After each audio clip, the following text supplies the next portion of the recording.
তিনি পদত্যাগ করার আগের দিনও তার সাথে আমাদের বৈঠক হয়েছে। গণ অধিকার পরিষদে আসলে আমি মনে করি যে তার জন্য ভালো হবে।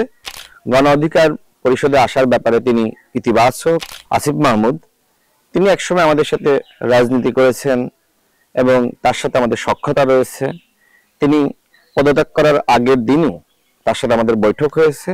গণ অধিকার পরিষদে আসার ব্যাপারে তিনি ইতিবাচক, কিন্তু এখনো পর্যন্ত চূড়ান্ত কোনো সিদ্ধান্ত হয়নি। তিনি যদি আমাদের সাথে আসতে চান সেক্ষেত্রে তার যোগ্যতা এবং তার মর্যাদা অনুযায়ী আমরা তাকে সম্মানিত করব। আন্দোলন সংগ্রামে তিনি ভূমিকা রেখেছেন, বিশেষ করে গণ অভ্যুত্থানের তিনি নায়ক। তিনি চাইলে যে কোনো দলে যোগদান করতে পারেন অথবা নিজে নতুন দলও গঠন করতে পারেন, সেই স্বাধীনতা তার রয়েছে। যেহেতু আমরা একসাথে রাজনীতি করেছি এবং আমাদের সাথে তার সখ্যতা রয়েছে, সেক্ষেত্রে গণ অধিকার পরিষদে আসলে আমি মনে করি যে তার জন্য ভালো হবে। আমাদের সাথে যেহেতু আগে থেকেই সম্পর্ক রয়েছে, আমাদের সাথে একসাথে উঠা বসা রয়েছে, তিনি সহজেই আমাদের সাথে মানিয়ে নিতে পারবেন, যেটি অন্য দলের ক্ষেত্রে তার জন্য আসলে কঠিন হবে। তো তিনি সিদ্ধান্ত নিক তিনি কি করতে চান। তিনি উপদেষ্টা ছিলেন, সরকারে থাকলে সমালোচনা হয়।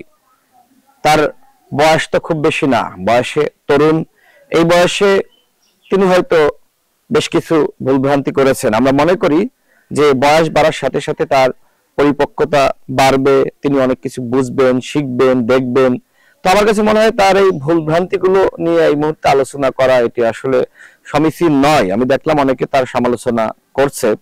আমার কাছে মনে হয় যে যেহেতু তিনি গণ অভ্যুত্থানে ব্যাপক ভূমিকা রেখেছেন, ফ্যাসিবাদের বিরুদ্ধে লড়াই করেছেন এবং ওই যে 5 আগস্ট হাসিনার পতন হলো, এই যে 6 আগস্ট ঘোষণা ছিল, তো আন্দোলনটা আসলে বা লং মার্চ 6 আগস্ট নয়, 5 আগস্টই লং মার্চ।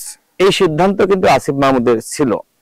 অর্থাৎ তিনি একটি সাহসী সিদ্ধান্ত নিয়েছিলেন এবং যে সিদ্ধান্তের কারণে স্বৈরাচারী শেখ হাসিনা সরকারের পতন হয়েছে, তার যে সাহসিকতা, তার যে বলিষ্ঠতা এবং তিনি যেভাবে ফ্যাসিবাদের বিরুদ্ধে লড়াই করেছেন, এই সংগ্রাম তিনি সবসময় জারি রাখবেন। তিনি নতুন জীবনে প্রবেশ করতে চাচ্ছেন। আমার কাছে মনে হয় সবার উচিত তার এই নতুন জীবনে শুভকামনা জানানো।